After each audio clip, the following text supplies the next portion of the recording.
Bapak Ibu, kita memasuki sesi yang keempat untuk membangun pemimpin yang sehat. Bapak Ibu boleh tepuk tangan sendiri, Bapak Ibu, untuk bisa merayakan, kita sudah masuk ke sesi yang keempat, ya.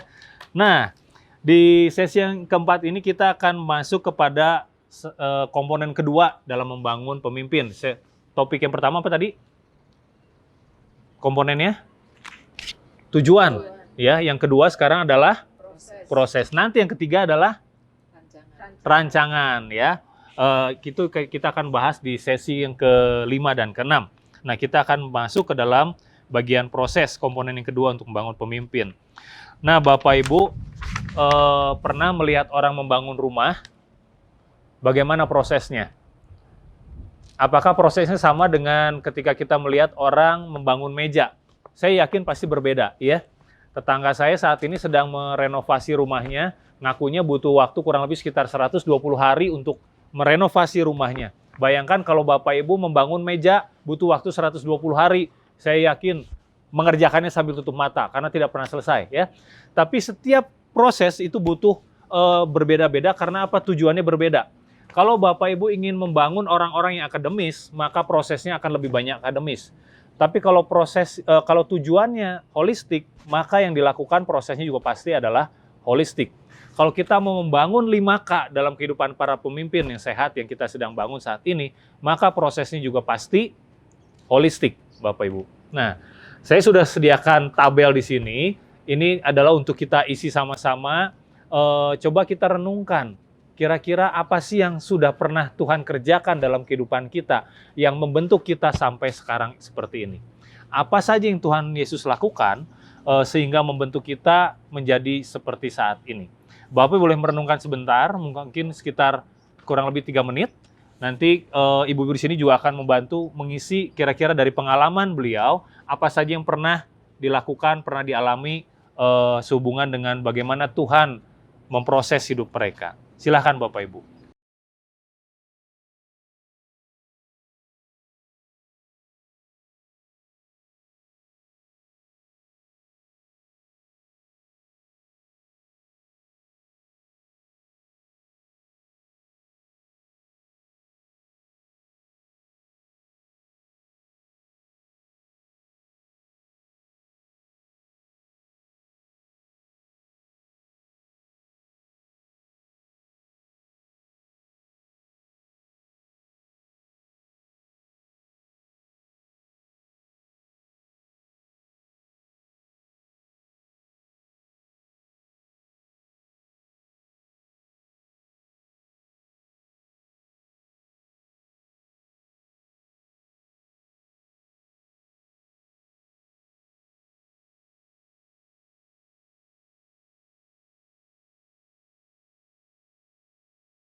Bapak Ibu bisa lihat di buku kerjanya di halaman 36, ya. Pertanyaan sama dengan seperti apa yang saya sampaikan tadi, bagaimana Tuhan membentuk Anda, bagaimana apa yang Tuhan pakai untuk membentuk hidup dan pelayanan Bapak Ibu sekalian. Ya. Oke, silahkan. Ibu-ibu mungkin ada yang bisa bantu saya men-sharingkan per poin kira-kira apa yang pernah Tuhan lakukan untuk memproses membentuk hidup ibu sekalian. Sekolah. Ini maksudnya pendidikannya ya? Oke. Bimbingan orang tua. Bimbingan orang tua.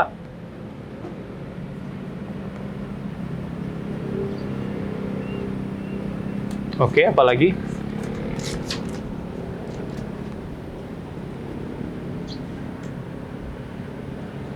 Dimarahin orang tua. Aduh, dimarahin.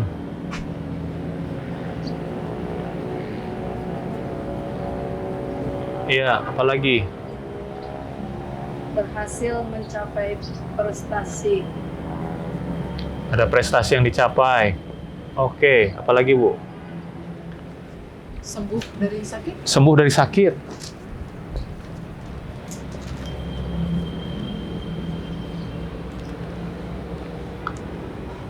Belajar Alkitab. Belajar Alkitab.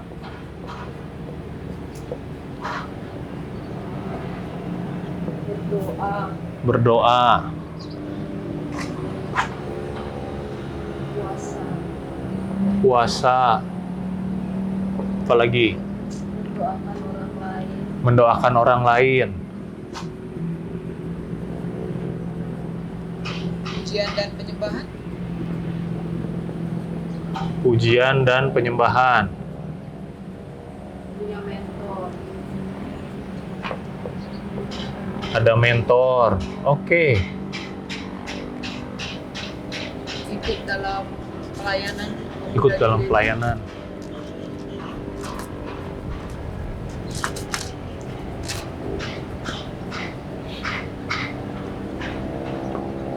Mencoba sesuatu yang baru. Mencoba sesuatu hal yang baru. Wah.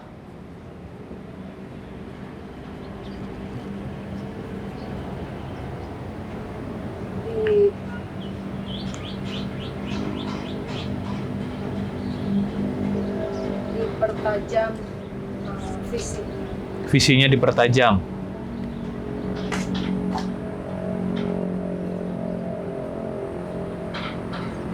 Bapak Ibu yang di rumah atau di gereja atau dimanapun Bapak Ibu berada juga bisa terus mencoba menggali sebanyak-banyaknya Bapak Ibu ya. Silakan, apa lagi? Buku yang dibaca. Oh, baca buku, oke. Ya, Kelompok tumbuh bersama. oke. Ada kelompok tumbuh bersama ya.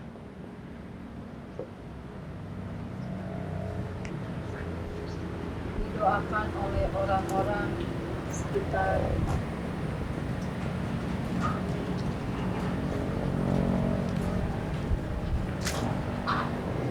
Membantu orang lain yang berkesusahan.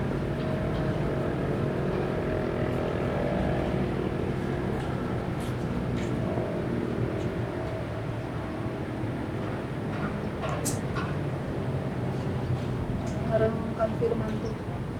Merenungkan firman Tuhan.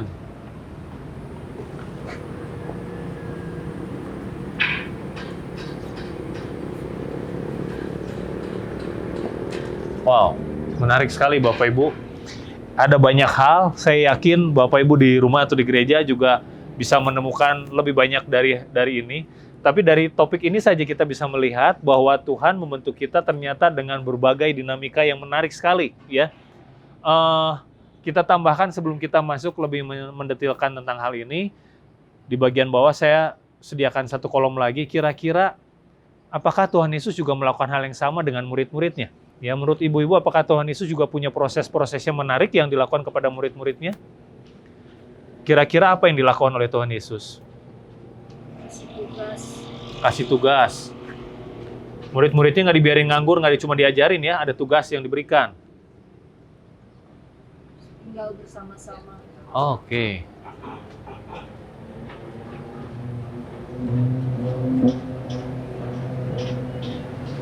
Apa lagi? berdoa bersama-sama, Hmm.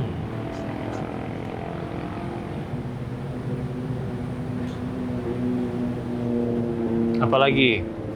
puasa,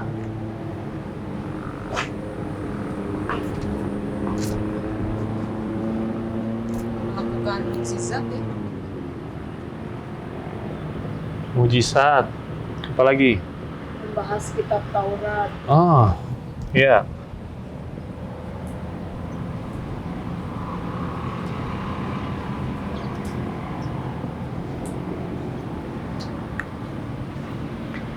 Apa yang paling sering Tuhan Yesus lakukan ketika mengajar? Apa yang biasanya dia berikan ketika mengajar? bertanya. Bertanya. Menarik sekali ya.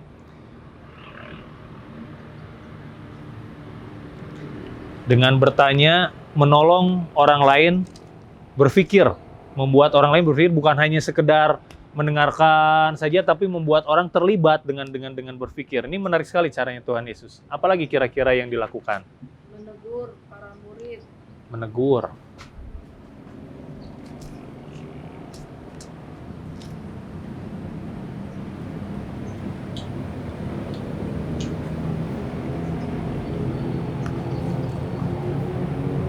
menunjukkan bagaimana berhubungan atau bersikap terhadap orang-orang yang dituduh atau dihakimi oleh orang lain, seperti perempuan yang diminta untuk dilempari batu. Oke.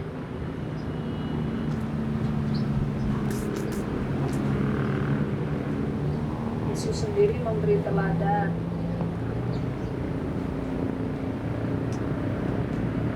memberikan nyawanya buat para murid, buat semua. Memberikan nyawanya ya.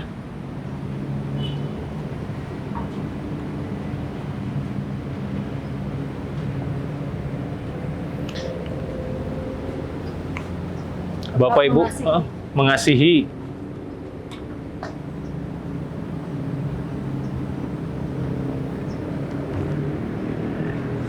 Bapak Ibu bisa melihat bahwa ternyata Tuhan Yesus selama masa pelayanannya tidak hanya sekedar mengajar para muridnya untuk mempersiapkan mereka, tapi bagaimana ketika mereka dipersiapkan ada banyak hal yang Tuhan Yesus kerjakan. Bahkan sebelum memulainya dia melakukannya dengan berpuasa, ya. Dia mengajak bertinggal bersama-sama, dia berdoa, Usir setan ya. mengusir setan, ya. Jadi sangat menarik sekali ya proses ketika Tuhan Yesus mempersiapkan murid-muridnya. Dia tidak hanya sekedar memberikan pengajaran. Dan kalau dilihat dari kehidupan pengalaman kita semua juga ternyata kita mengalami hal yang sama. Kita juga ternyata bukan hanya sekedar sekolah, belajar Alkitab, dari membaca buku, tapi ada banyak dinamika yang menarik yang Tuhan berikan kepada kita sehingga kita mengalami sesuatu dalam kehidupan kita. Kalau kita mau coba kumpulkan ini, kita ringkaskan menjadi satu tema yang sederhana, untuk membantu kita mengingat setiap dinamika ini, kira-kira dinamika yang seperti ini kita bisa sebut apa, Bapak Ibu sekalian?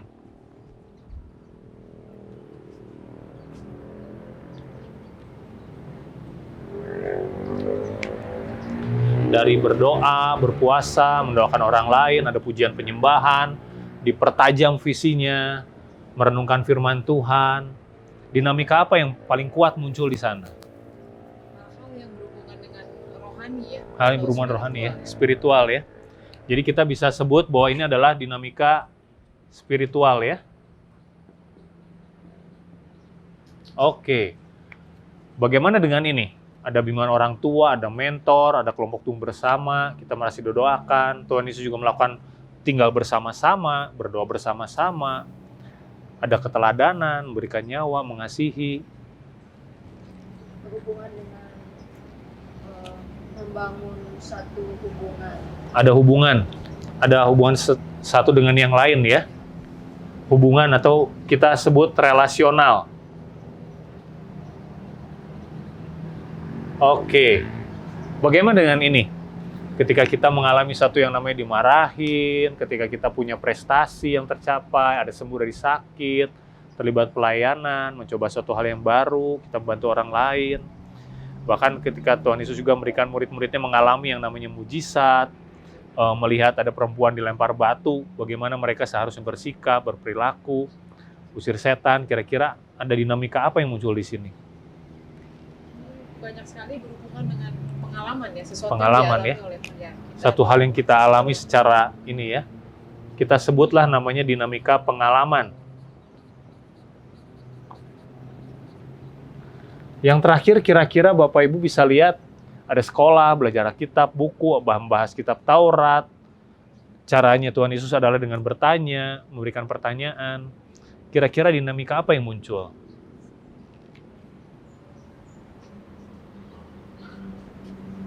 Pengajaran. Pengajaran ya. Ini adalah sebuah dinamika pengajaran atau kita juga biasa sebut dengan nama instruksional.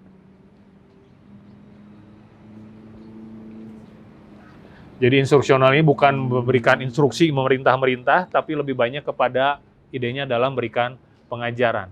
Nah, kalau kita lihat dari 4 dinamika ini, ternyata menarik sekali ketika kita membangun setiap orang, prosesnya menjadi sangat menarik. Kenapa? Karena 4 dinamika ini saling berkaitan satu dengan yang lain. Dan bukan hanya sekedar fokus di dinamika-dinamika tertentu, tapi dinamika ini 4-4-nya harus dipakai dengan baik.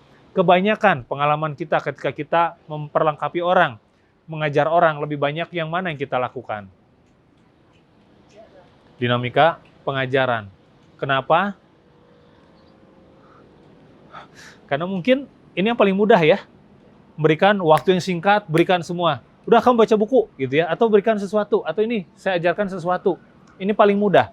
Tapi ketika kita memberikan hal ini, kita butuh tenaga lebih, butuh usaha lebih, butuh effort lebih, butuh cara berpikir lebih banyak supaya menolong mereka memahami pesan Tuhan yang ingin Tuhan sampaikan tentang topik-topik tertentu. Contoh ketika tadi Bu Tuti cerita di sesi sebelumnya tentang pemahaman Alkitab, saya yakin nggak mungkin hanya sekedar duduk mengajar, betul nggak Bapak Ibu ya? Karena apa? Kalau hanya sekedar ngomong terus, bagaimana orang bisa tiba-tiba terpanggil, memiliki panggilan atau bisa hubungannya kuat satu dengan yang lain dalam komunitas? Pasti ada sesuatu. Nah, sesuatu itu muncul di bagian sini, di area sini, bukan hanya di dalam instruksional. Ini yang menarik sekali. Oke, untuk memberikan gambaran lebih banyak, mungkin kita bisa lihat buka sama-sama dari Markus 3. Markus 3 ayat 14 sampai 15. Di buku kerja Bapak Ibu mungkin ada di halaman 39.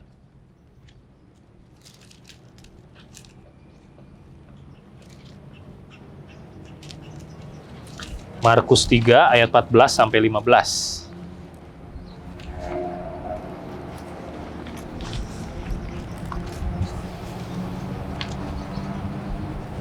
Saya bacakan.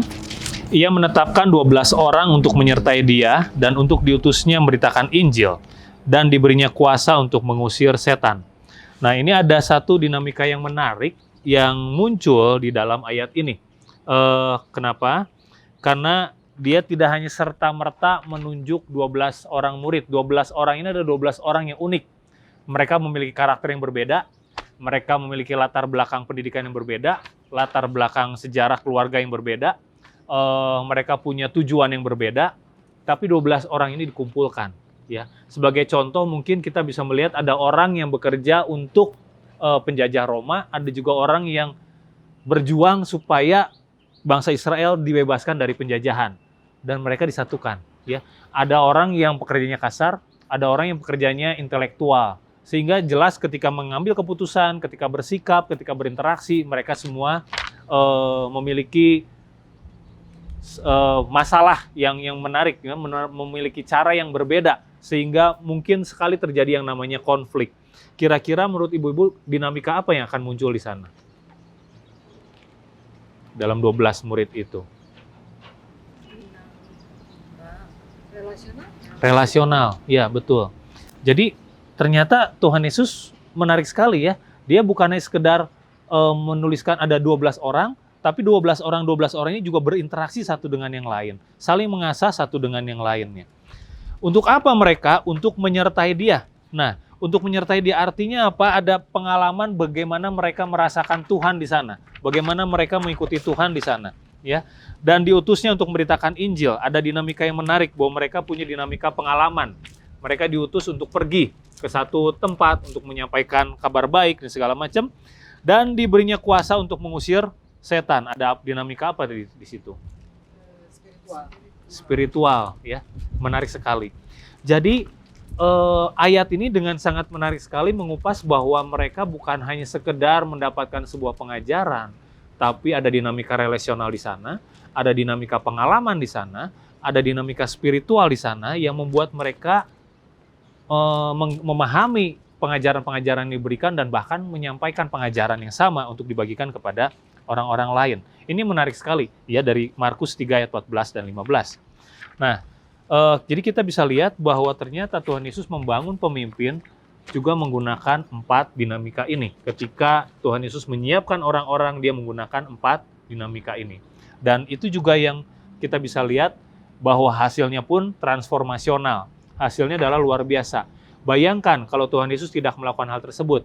Saya yakin sampai sekarang kita bukanlah menjadi orang yang percaya. Karena ya mungkin orang-orang itu selesai di satu titik karena ada orang-orang lain yang menyampaikan sesuatu keyakinan mereka dengan dinamika-dinamika yang lebih menarik, mungkin lebih menginspirasi, lebih mengena untuk kehidupan orang-orang, sehingga akhirnya ya apa yang disampaikan oleh Tuhan Yesus pada saat itu tidak selesai, tidak sampai di kita, ya. Nah, kita ambil contoh yang lain lagi. Kita bisa buka dari Kisah Rasul 2. Kisah Rasul 2 ayat 42 sampai 47. Kisah Rasul 2 ayat 42 sampai 47. Nah, ibu-ibu di sini boleh bantu dari Kisah Rasul 2 ayat 42 sampai 47. Muncul dinamika-dinamika apa saja yang menarik di dalam ayat-ayat ini?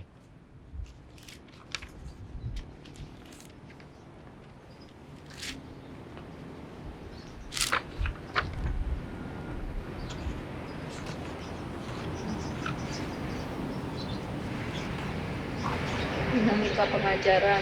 Dinamika pengajaran di sebelah mana, Bu? Mereka bertekun dalam pengajaran. Oke, ini jelas ya. Bertekun dalam pengajaran rasul-rasul. Oke, dinamika apa lagi? Hubungan. Hubungan. Oke, ada di mana? Dalam persekutuan. Dalam persekutuan, ada dinamika relasional di sana ya. Berkumpul, Mm-mm. makan roti dan berdoa. Oke, dinamika apa itu? Dinamika spiritual dan relasional. Relasional dan spiritual. Oke, menarik. Ada apa lagi?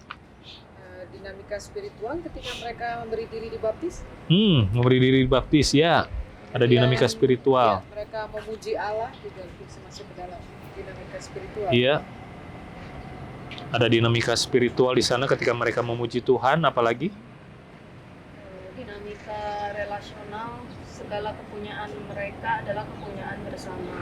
Menarik. Segala kepunyaan mereka adalah kepunyaan bersama ya. Ada dinamika relasional di sana. Tapi juga mungkin buat beberapa orang dinamika pengalaman, karena menjadi satu hal yang baru ketika mereka, ada satu challenge nih, apakah saya bisa membantu orang-orang lain di sekitar saya, sehingga menjadi satu dinamika pengalaman yang menarik. Ada apa lagi? Pengalaman yang lain, jual harta milik. Oke. Dan bagi-bagi kepada semua. Iya, menjual harta milik dan membagi-bagikannya kepada semua orang. Apa lagi? Dinamika spiritual, Mm-mm. bertekun dengan sehati, berkumpul tiap hari bait Allah. Oke, ya, ada dinamika spiritual juga di sana.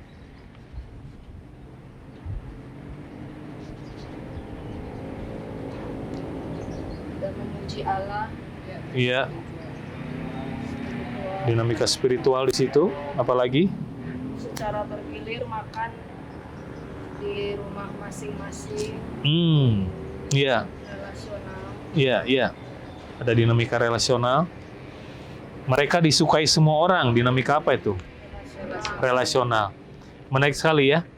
Jadi dalam Kisah Rasul 2 ayat 42 sampai 47 kita bisa melihat bahwa ternyata sangat dinamis sekali kehidupan dari jemaat mula-mula pada waktu itu, ya.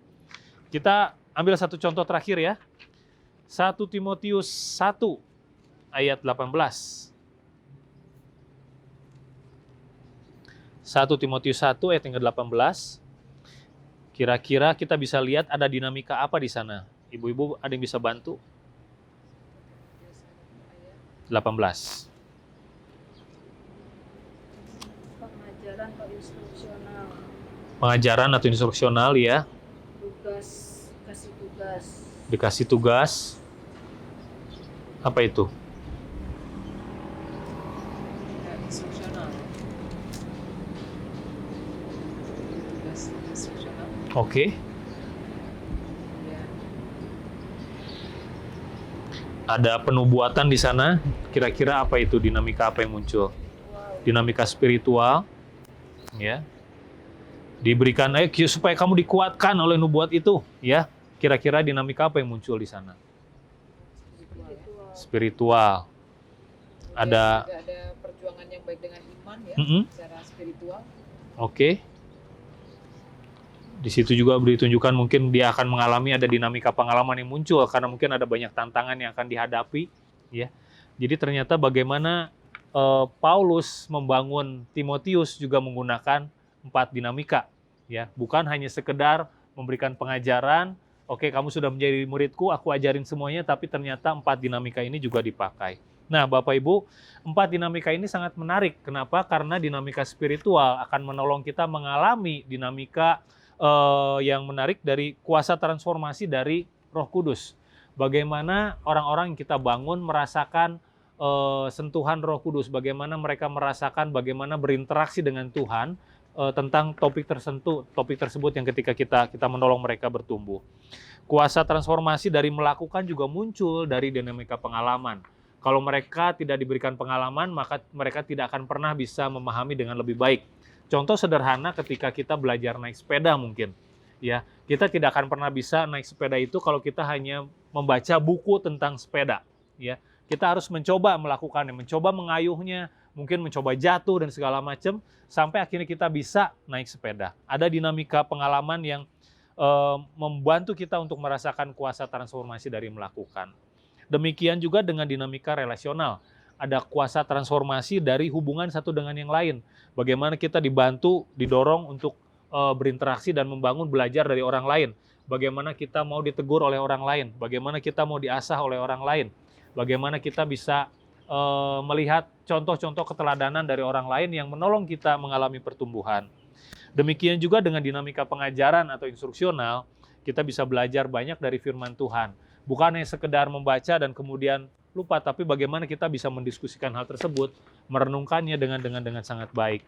Nah, 4 dinamika ini yang perlu kita bangun dalam kehidupan orang-orang yang sedang kita bangun, dalam kehidupan orang-orang yang sedang kita pimpin, supaya 5K yang tadi, 5K tadi bisa dicapai, ya.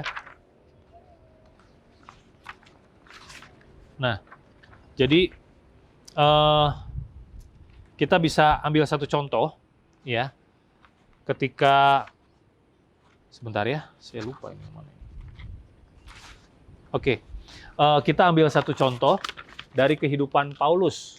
Kita bisa bedah seperti ini lagi, seperti dengan cara yang sama dari kehidupan Paulus. Kira-kira apakah Paulus dibentuk secara 4 dinamika oleh Tuhan ketika Paulus mau diselesaikan untuk diberikan diperlengkapi panggilannya? Apakah Paulus juga diperlengkapi secara 4 dinamika? Iya. Lewat apa saja kira-kira? Saya akan coba tuliskan ya. jadi buta, Jadi buta. Bapak Ibu di rumah atau di gereja yang sedang menonton video ini juga bisa coba membedah kira-kira dari kehidupan Paulus, apa sih yang terjadi dalam kehidupan Paulus? Mengalami kebutaan ya, apalagi? Penjara? Di penjara. celikan matanya,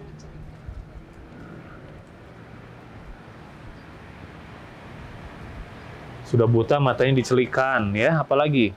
Pengalaman belajar ya, karena Paulus orang yang ahli sebetulnya dalam kitab-kitab, jadi pasti ada pengalaman belajar.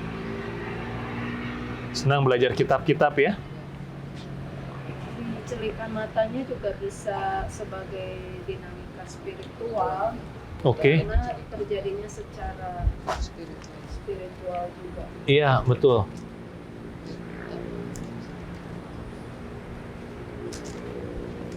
Diutus oleh Tuhan untuk menginjili orang-orang yang non-Yahudi. Diutus untuk menginjili orang-orang yang bukan Yahudi ya. Apalagi? Ada apa namanya? Duri dalam daging. Ah,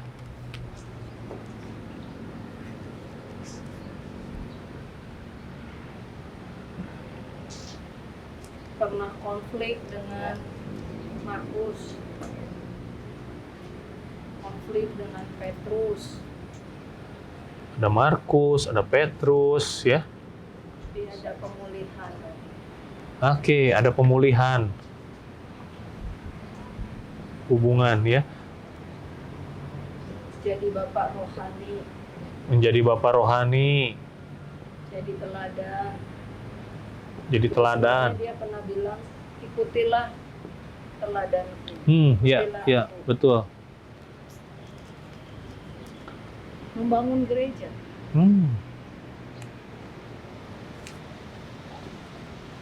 Yang dimuridkan oleh Gamaliel. Iya, dimuridkan oleh Gamaliel.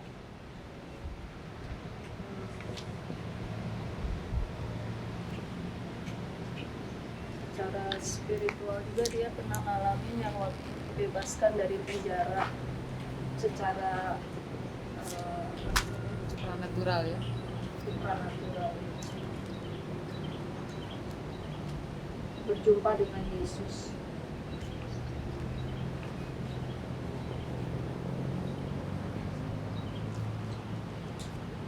Berdoa, berpuasa.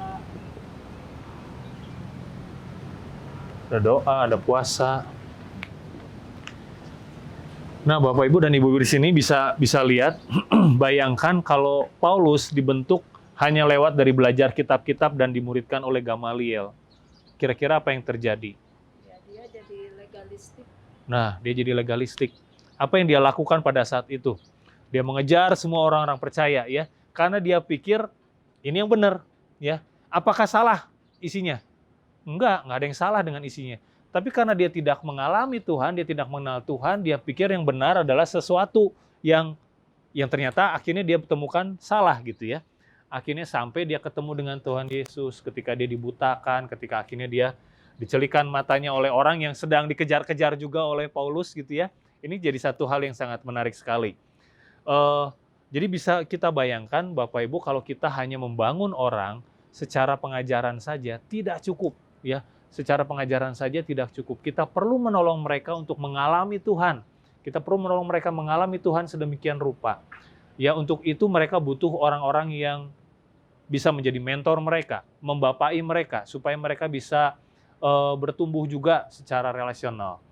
Dan juga butuh diberikan kesempatan untuk mengalami sesuatu, supaya orang-orang yang kita bangun ini bukan hanya sekedar punya knowledge, sekedar punya pengetahuan, tapi juga punya pengalaman. Mereka mengalami tantangan, sehingga ada sesuatu hal yang dibangun di sana. Karakternya dibangun, kekuatannya dibangun, cara berpikirnya dibangun lewat pengalaman-pengalaman kehidupan. Oke, sampai sejauh ini ada pertanyaan? Ya, dari pengalaman, dari apa yang dialami oleh Paulus, yang menarik juga adalah bahwa ada pertobatan dalam diri Paulus yang akhirnya mengubahkan dia. Jadi melalui dinamika yang dia alami itu, dia mengalami pertobatan, dia mengalami pembaharuan hidup, sampai akhir dia bisa menyelesaikan tugas yang Tuhan kasih buat dia untuk menginjili dan membangun gereja. Kalau tidak ada pertobatan itu, yang dia kerjakan pasti akan sama terus ya. Sampai akhir dia akan mengejar semua orang-orang percaya. Tapi ketika dia bertobat, dia diubahkan, dia ketemu Tuhan, akhirnya dia menemukan panggilannya, ya, dia menemukan tujuan hidupnya, bahkan dia diutus untuk menjili orang-orang non-Yahudi yang pada waktu itu mungkin sedang tidak disentuh oleh murid-murid Yesus. Menarik sekali, ya. Ya. Saya mau bertanya Pak Yohanes, dari yang dijelaskan tadi dan kemudian poin-poin ini, berarti ada satu aktivitas yang sebetulnya bisa berhubungan dengan satu dinamika dengan dinamika yang lain. Jadi sebagai contoh saya melihat misalnya saja pengalaman Paulus diutus untuk menginjili orang-orang non-Yahudi. Yeah. Mungkin satu sisi itu adalah pengalaman, tetapi ada relasi ketika dia berhubungan dengan orang-orang Yahudi misalnya, sehingga poin itu bisa dimasukkan ke dalam relasional. Apakah itu? Iya, betul. Jadi 4 dinamika ini tidak bisa berdiri sendiri, ya. Pasti ada koneksi hubungan satu dengan yang lainnya. Kenapa kita pecahkan menjadi 4 ini? Untuk membantu kita melihat ada 4 poin kuat yang perlu kita perhatikan ketika kita mau membangun pemimpin, ya. Bagaimana prosesnya 4 ini harus dibangun. Nah, tapi apakah realitasnya apakah kita fokus kepada pengalaman saja, relasional saja? Tidak. Jadi 4 ini sangat mungkin sekali seperti yang Bu Paulina katakan berhubungan satu dengan yang lainnya. Ya, terima kasih. Ada lagi? Apa hubungannya 4 dinamika ini dengan pertumbuhan 5K yang tadi diomongin? Oke, ya. 5K tadi adalah tujuannya. Ya. Ini adalah prosesnya untuk mencapai 5K tadi. Jadi bagaimana kita bisa menolong orang-orang kita bangun sesuai dengan 5K tadi, ini prosesnya. Ini untuk menolong mereka. Kira-kira begitu, Bu. Oke. Gitu ya Bapak Ibu di rumah atau di gereja yang bisa yang sedang menonton video ini. Jadi kita bisa melihat bahwa ternyata 5K ini perlu dibangun di dalam kehidupan para pemimpin yang sedang kita bangun. 5-5-nya. Bagaimana prosesnya? Ini prosesnya, ya. Kita perlu menolong mereka dari pengajarannya, betul. Kita tapi juga perlu memberikan pengalaman kepada mereka, bagaimana kita juga memberikan dinamika relasional dan spiritual supaya mereka mengalami kepenuhan, supaya mereka bisa mengalami proses yang holistik untuk dibangun di dalam hubungan mereka dengan Tuhan secara 5K, ya. Jadi maksudnya Pak Yohanes berarti bahwa kalau kita mau misalnya membangun seseorang supaya ada kesatuan dengan Kristus, maka cara untuk membangun orang itu tidak cukup hanya dengan satu dinamika spiritual saja, tapi juga harus ada dinamika yang lainnya, relasional, pengalaman, dan pengajaran. Betul sekali. Nanti bagaimana secara detailnya di sesi selanjutnya Bu Paulina akan membantu kita untuk melihat bagaimana keempat dinamika ini bisa dipakai secara komprehensif untuk menolong contoh-contoh seperti topik-topik yang tadi. Bagaimana seorang dibangun untuk bisa bertumbuh secara kepada Kristus, ternyata bukan hanya ngomongin ini saja, gitu ya, tapi dinamika yang lain juga bisa dipakai. Sama contohnya dengan misalnya bagaimana menolong orang punya kemampuan yang efektif dalam berkomunikasi. Berarti kan tidak mungkin hanya diberikan pengajaran. Pasti ada dinamika yang lainnya. Nah, contoh-contoh seperti itu nanti akan kita lihat sama-sama. Gitu ya. Oke.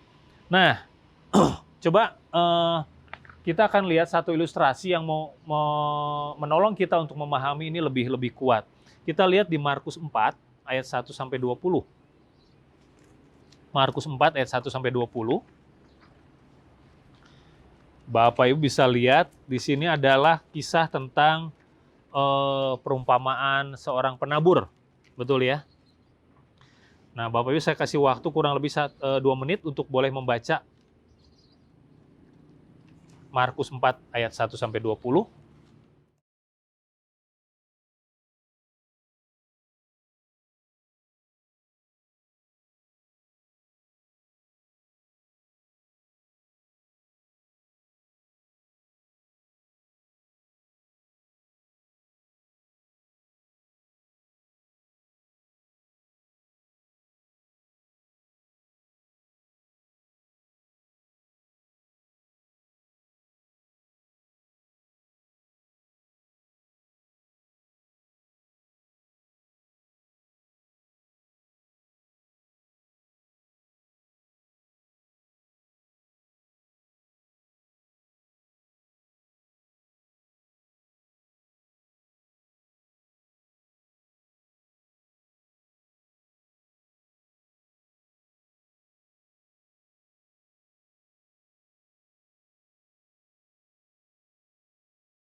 Sudah Bapak Ibu?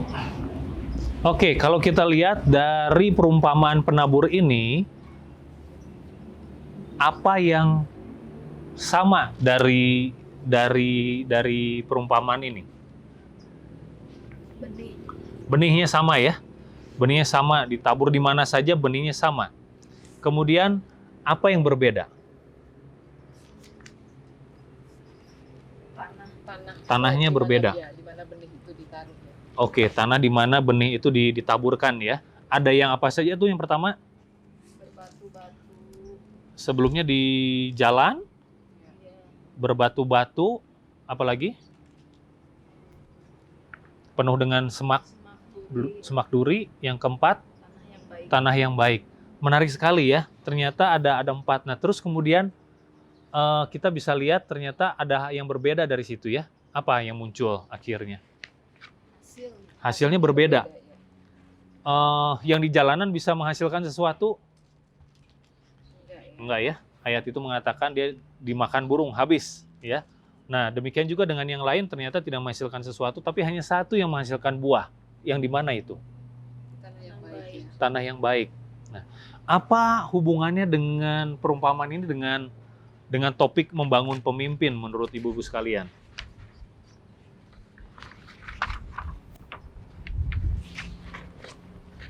Ya, mungkin pengajaran atau apa yang diberikan itu sudah baik ya. Tetapi bagaimana yang menerimanya, apa yang dialami oleh si penerima itu yang menentukan apakah hal-hal yang baik yang ditaruhkan itu juga akan berbuah baik. Oke, menarik. Ya. Apa lagi yang bisa kita lihat? Iya. Kalau di sini kan bicara tentang mengajarkan firman Tuhan. Mengajarkan firman Tuhan, yang diajarkan firman Tuhannya sama. Tapi ada yang berhasil menerapkannya sehingga mengubahkan dia. Tapi banyak juga yang firman itu dia diterimanya sama tapi tidak mengubahkan dia. Oke. Ya. Kira-kira kenapa tidak berubah? Tanahnya beda. Tanahnya beda itu ya. Jadi ternyata menarik sekali dari ayat-ayat ini menceritakan bahwa sama seperti proses membangun pemimpin, ternyata ketika kita mau membangun mereka butuh ada kesiapan dari hati mereka. Itu sebabnya kenapa ada tadi yang dikatakan kalau kita mau petakan ada yang namanya 4 dinamika tadi. Ya. Ada 4 dinamika tadi.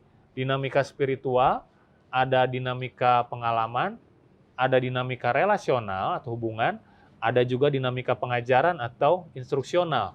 Nah, 3 dinamika ini akan menolong mereka membangun sikap hati mereka. Menolong mereka untuk menyiapkan hati mereka, sama seperti mungkin petani ya, menggali tanahnya, mencabuti semak-semak belukarnya, rumput-rumput liarnya, batu-batunya dibuang, diberi pupuk dan segala macam. Ini adalah proses yang dipakai, dinamika yang dipakai untuk menolong mereka supaya apa? Ketika benih firman Tuhan ditanamkan, mereka siap dan bisa menghasilkan pertumbuhan yang baik dan menghasilkan buah. Di situ dikatakan berbuah 160-30 kali lipat.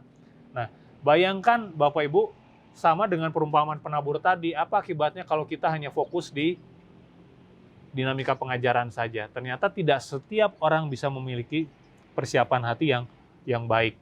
Jadi jangan kaget ketika kita memberikan penyampaian firman Tuhan, kok ada yang begitu sukacita, tapi ada juga yang bingung gitu, tidak mengerti apa-apa. Ada yang senang tapi begitu keluar tidak terjadi perubahan. Mungkin adalah karena masalahnya di sini.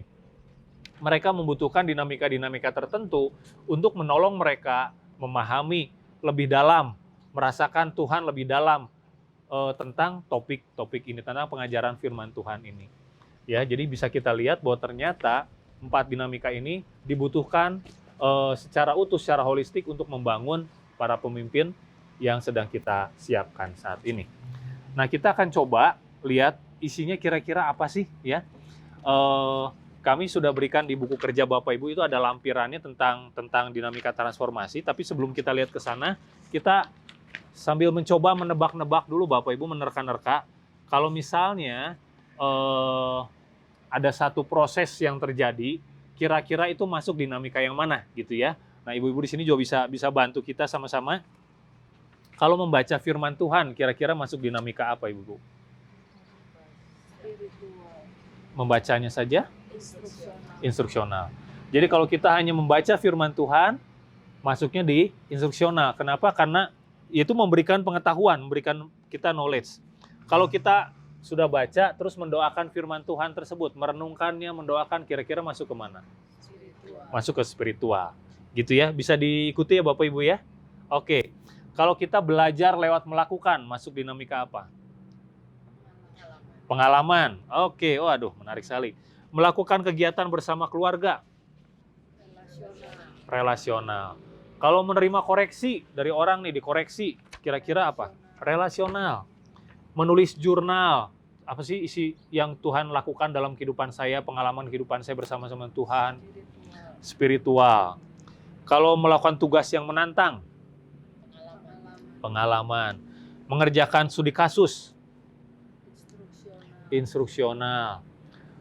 Ini, buka internet, tanya Mbah Google, cari informasi di Mbah Google, kira-kira apa? Instruksional ya.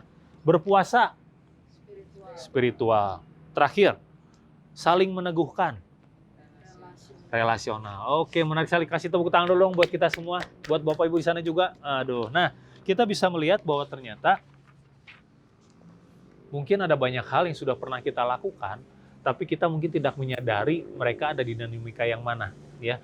Pada akhirnya itu mungkin seringkali kita abaikan karena kita mencari yang mudah, yang cepat. Semua dimasukkan ke dalam dinamika instruksional.